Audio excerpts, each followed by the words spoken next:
Bienvenidos, bienvenidas, queridos amigos y amigas de Cinefilia. Hoy venimos con un vídeo bastante atípico en el canal, ya que no vamos a reseñar una película, sino más bien hablar de la historia del cine con mayúsculas. Y es que vamos a analizar por qué Ciudadano Kane es considerada como una de las películas más importantes de toda la historia del cine. Y por qué siempre encabeza los rankings de las películas más valoradas de la historia.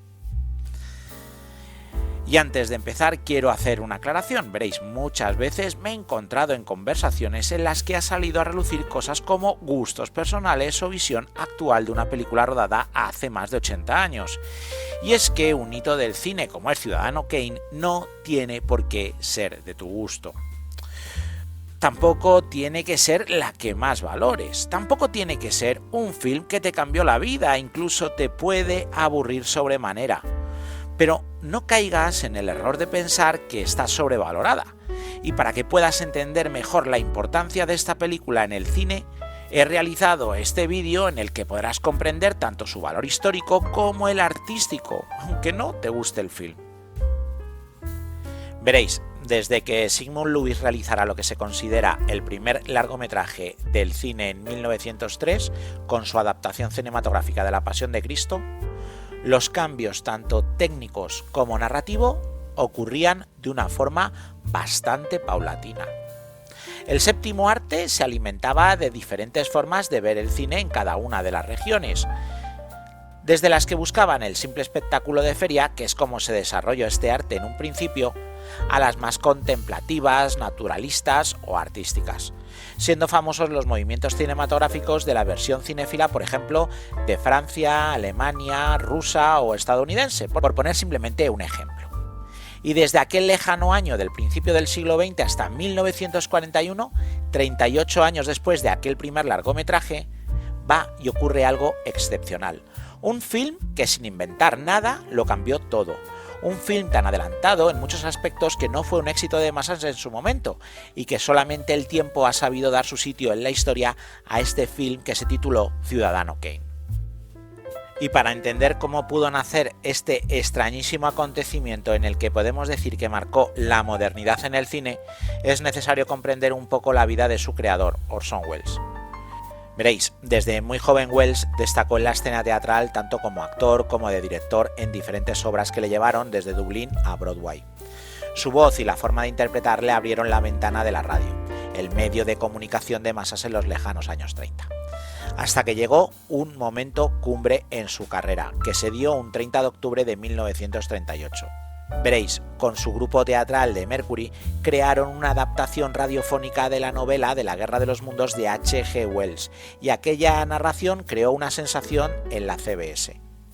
Y es que aquella leyenda, más allá de exageraciones, noticias sensacionalistas y demás hechos exagerados, sí que resultó ser un éxito sin dobleces, lo que llevó a la RKO a ficharle para que con una libertad total dirigiera 2 películas para el estudio.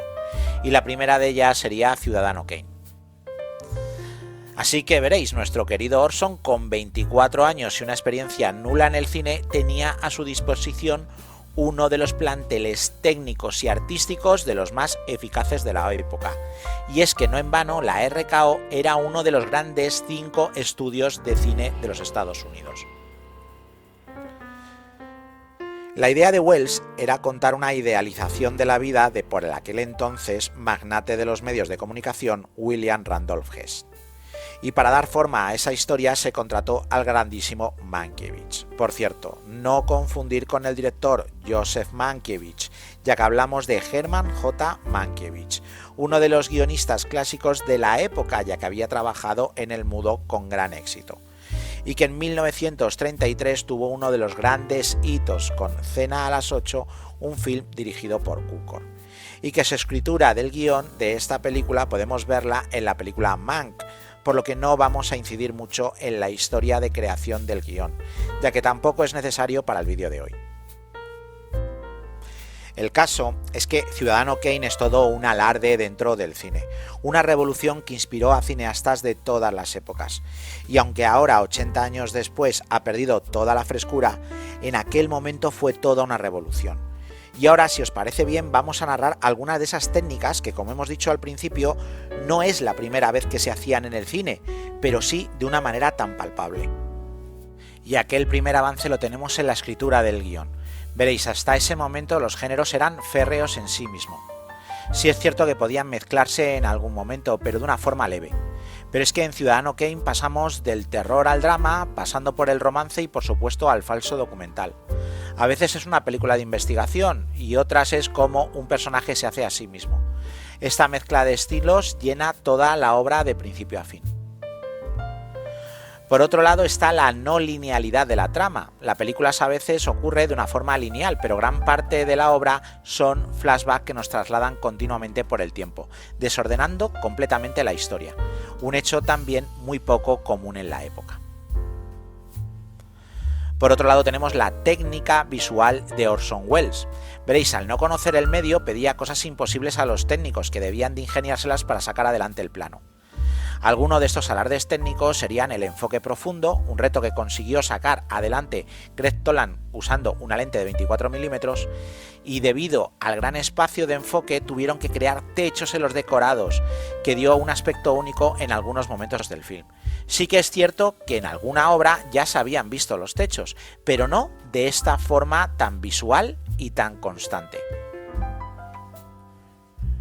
Veréis, otro alarde técnico de Welles por la que es famosa esta película es por la puesta en escena de Orson Welles. Veréis, uno de ellos fue el uso del contrapicado en plató. Welles necesitaba para su visión de la película crear planos desde el suelo para poder ver desde un contrapicado a su personaje, Kane. Y debido a lo aparatoso de las cámaras de cine del momento, necesitaron cavar un foso en el plató para meter así tanto al camarógrafo como a la cámara. También necesitaron el uso de la truca para crear una superposición de planos en revelado. Veréis, la truca se utilizaba, pero casi siempre para los títulos de crédito.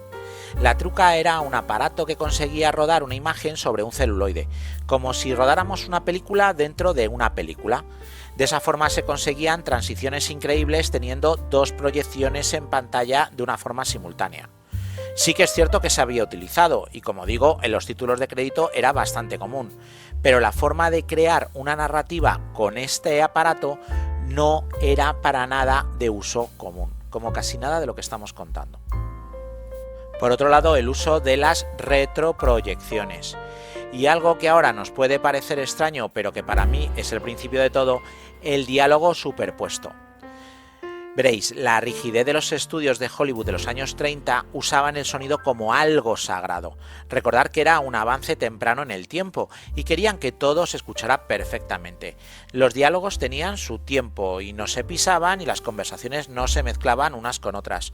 Pero en Kane esto no es así. Usa la transposición de sonido de una forma magistral.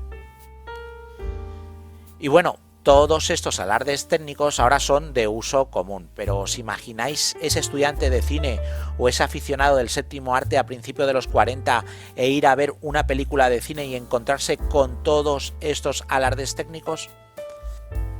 Como digo al principio, quizá ahora, con ojos del nuevo milenio, todo esto no tenga mucho sentido. Y solo quizá los muy aficionados al cine clásico se den cuenta de lo que supuso Ciudadano Kane para el cine, o mejor dicho, para este arte. Y no solo por los adelantos, que son importantes, sino también por el resto del film. El encuadre, la puesta en escena, la fotografía, la interpretación, el ritmo, todo en la película es inconmensurable. Y aquí no pueden entrar gustos personales.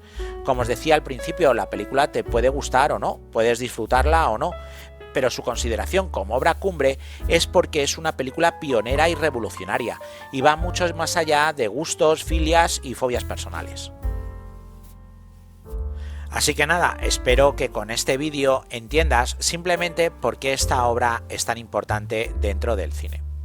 Que va mucho más allá de una clasificación en una página web como Rotten Tomatoes. Que esta obra de Ciudadano Kane marca el cine moderno dentro de este arte. Y es que fue un cambio tan revolucionario y en tan poco tiempo que hizo que una mirada de nuevos cineastas se reflejaran en esta obra de Orson Welles. siendo para todos ellos de gran influencia y estando dentro de sus favoritas.